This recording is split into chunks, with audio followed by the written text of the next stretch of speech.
Hi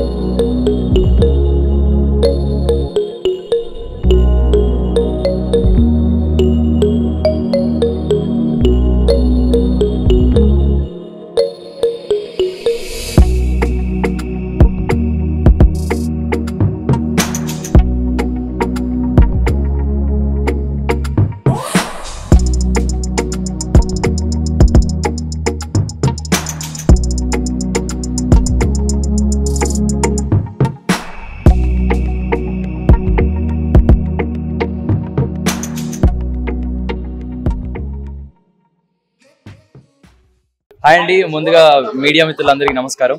ఈరోజు Varun Motors Begumpet కి రావడం జరిగింది. విక్టోరీస్ గాట్ ఇట్ ఆల్ అనే కార్ ని లాంచ్ చేయడానికి. ఇట్ వాజ్ వెరీ నైస్ అండి. ఈ కార్ అంతా చూసిన తర్వాత మాట్లాడుతున్నాను, ఏదో చెప్పాలని కాదు. Victories got it all car ఇప్పటి వరకు మారుతిలో నేను అలాంటి కార్ చూడలేదు. ఎందుకంటే చాలా మంచి ఫీచర్స్, అడాస్ 2తో అండ్ 6 ఎయిర్ బ్యాగ్స్, 8 స్పీకర్స్, ఇన్ఫినిటీది అండ్ ఆల్ ఇన్ వన్ లా ఉంది ఈ car Victoris. I feel very glad to launch this car. Better experience అంటే కార్ ఈస్ వెరీ కంఫర్టబుల్ అండి, చాలా బాగుంది. And I want thank Varun motors and chairman గారు. Thank you.